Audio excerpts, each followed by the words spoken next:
প্রিয় দর্শক বন্ধুরা, উঠে আসছে আপার প্রাইমারি থেকে থার্ড কাউন্সেলিং প্রসঙ্গে ভীষণ জরুরি সংবাদ। এইমাত্র সবটা দেখে নিন, কারণ আর্জেন্ট ভিত্তিতে এই ভিডিওটা আপনাদের জন্য ক্রিয়েট করতেই হচ্ছে। ভিডিওটিকে শেষ পর্যন্ত ওয়াচ করবেন, কোনোভাবে কিন্তু স্কিপ করবেন না। চ্যানেলটিকে এখনই সাবস্ক্রাইব করে নিয়ে সঙ্গে থাকবেন। চলুন কথাবার্তা না বাড়িয়ে মূল টপিকে ফোকাস করি।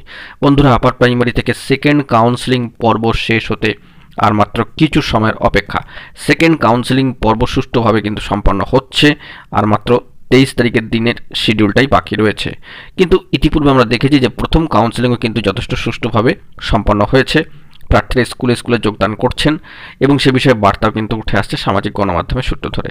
কিন্তু একটা বিষয় লক্ষণীয়, প্রথম কাউন্সেলিং সুষ্ঠুভাবে সম্পন্ন হলো, দ্বিতীয় কাউন্সেলিং সুষ্ঠুভাবে সম্পন্ন হওয়ার মুখে কিছু কিছু সমস্যা থেকে যাচ্ছে, সেগুলো সমাধানও ঘটানোর চেষ্টা করা হচ্ছে। সমাধান প্রকল্পে বেশ কিছু উদ্যোগও নেওয়া হয়েছে। ব্যাক টু ব্যাক কমিশনের সাইটে নোটিফিকেশন আকারে, করিজেন্ডাম আকারে, ইম্পর্টেন্ট নোটিফিকেশন আকারে সমস্তই কিন্তু আসছে। এইবার প্রসঙ্গ থার্ড কাউন্সেলিংয়ের।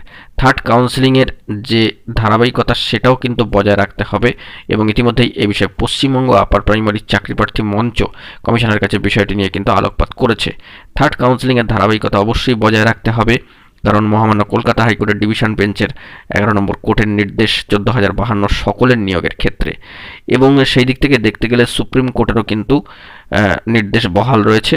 এবং সেই দিক থেকে পশ্চিমবঙ্গ আপার প্রাইমারি চাকরিপ্রার্থী মঞ্চের গুরুত্বপূর্ণ সদস্যদের মধ্যে থেকে সম্মানীয় সভাপতি সুশান্ত ঘোষ মহাশয় এই বিষয়ে কিন্তু কমিশনের সাথে যৎপরণাস্তি যোগাযোগ রক্ষা করার চেষ্টা করছেন। বিষয়গুলো নিয়ে আলোচনা, আলোকপাত সবকিছুই কিন্তু চলছে।